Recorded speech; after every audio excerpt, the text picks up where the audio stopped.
April 1992. A young man hitchhiked into Alaska and went alone into the wilderness. That man was Chris McCandless, and that was his journey into the wild.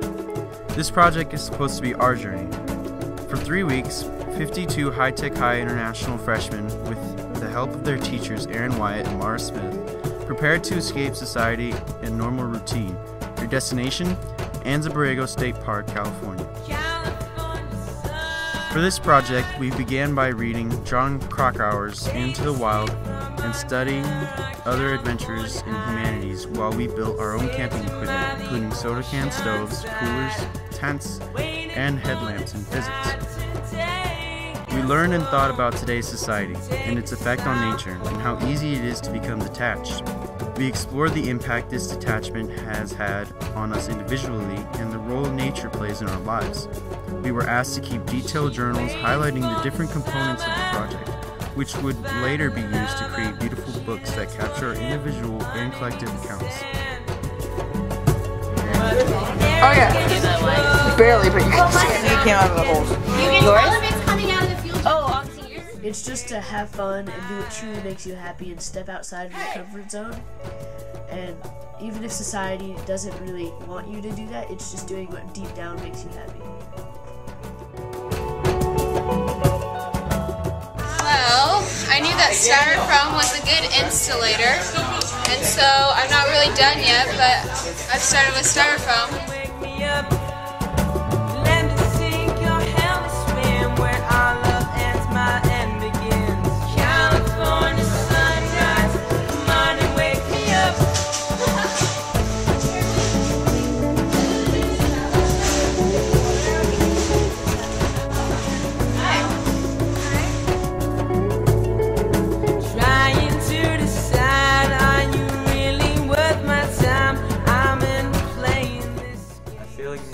Step out of the crowd, take risks, and to more so, step out of your boundaries in order to live life to the fullest. How am I gonna prove myself to you? Hey!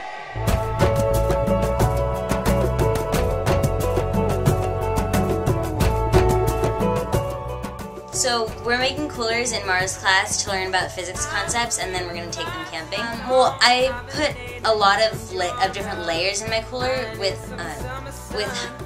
low rate of heat transfers. So like I put a layer of styrofoam and a layer of insulation foam, as well as like a plastic bag, tin foil, and 2 layers of cardboard.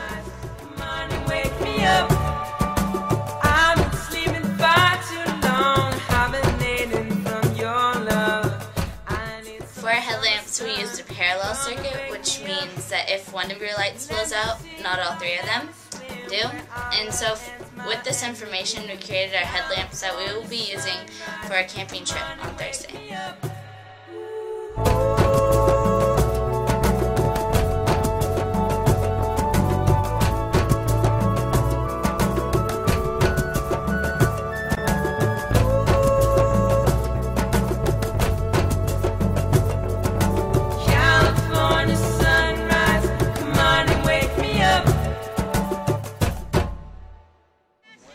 After a lot of preparation and hard work, we embarked on a 2-day, 1-night camping trip in an effort to understand our connections, or lack thereof, the natural world, to test our homemade camping equipment, and simply live in the moment. As we arrived at Anza Borrego, we were consumed by its natural beauty. The grand mountains and the vastness of the desert overwhelmed us. We entered our home for the next 2 days. We set up camp and explored the new world.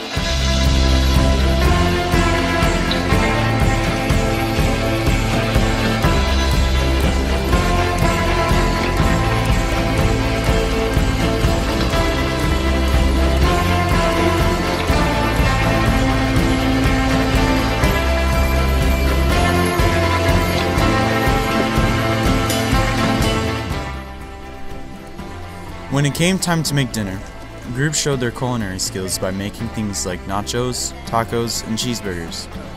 The groups used soda can stoves to cook the food they stored in their homemade coolers.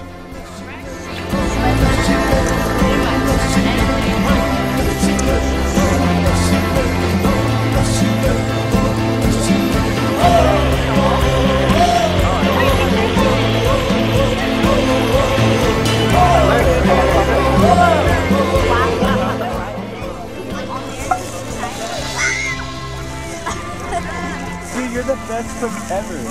No, it's not. The rest of the night was full of laughter, games, and people bonding. The chill of the evening came and it marked the time to bunk in for the night. The stars were out and the air was clear, the moon growing brighter as it rose with each passing minute. Its beams shined down on us as we drifted off to sleep.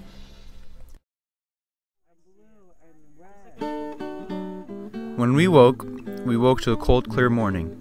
Most students went on a small hike to the top of the mountain to see the beautiful sunrise.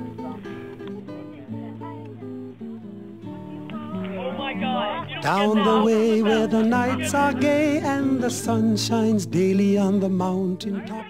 Afterwards, we came back down and made breakfast. And when I reached Jamaica, I made a spam and eggs. What David said to be man's breakfast. It's a man's breakfast. The hike to the oasis was a long and beautiful one. Everybody made the long journey to the haven in the middle of the desert they call the oasis.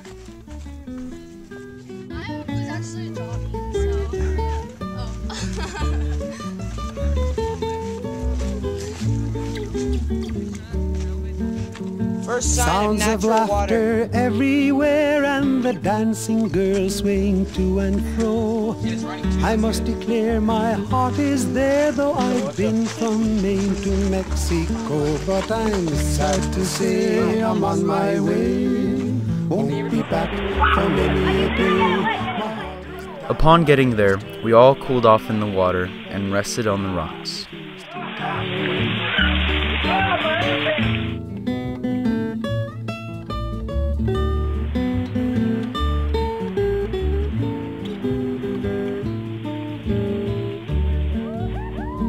Down at the market you can hear ladies cry out while on their heads they bear. We hiked back after a long afternoon of sitting in the sun and enjoying ourselves. But I'm sad to say I'm on my way. Won't be back for many a day. My heart is down, my head is turning around. I had to leave a little girl in Kingston town.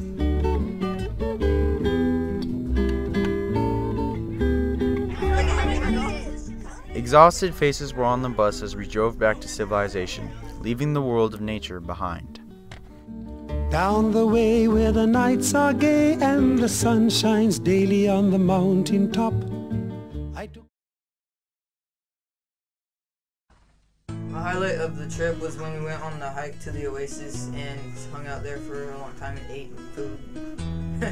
Yeah. The highlight was probably hiking on the second day because it was just like crazy to actually be at an oasis. Finally making it up to the top of the mountain and actually watching the sunrise. So, because I thought I missed it, but I got up there and then I saw it coming up and it was really pretty. My tent worked out really well in the end, except we had the scorpion next to our tent, but we didn't stay cold. We got warm, and so it worked out pretty good.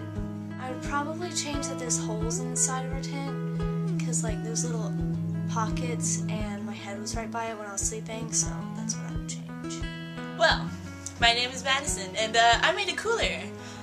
I actually am like pretty proud of it because like in the beginning of making it, it didn't look too good. It wasn't looking things weren't looking very bright for my cooler. But towards the end, I ended up getting a pretty good plan, and I ended up being really proud of it. Something I probably would have changed about it would probably be like design. It was kind of like the ugly duckling of all the coolers. It didn't look that good, but it did work awesome. So we were all pretty proud of it. The burners were really strong. They burned really strong for probably a good 15 minutes before like they actually died out. And then our cooler kept everything like really well insulated and kept it really cool. And our tent was really well designed and built. It was really lightweight and it held up. In the end, we took away so much from our trip to Anza-Borrego. Everybody came back closer to each other and with a different perspective on society. The class of 2015 will never forget their journey into the wild.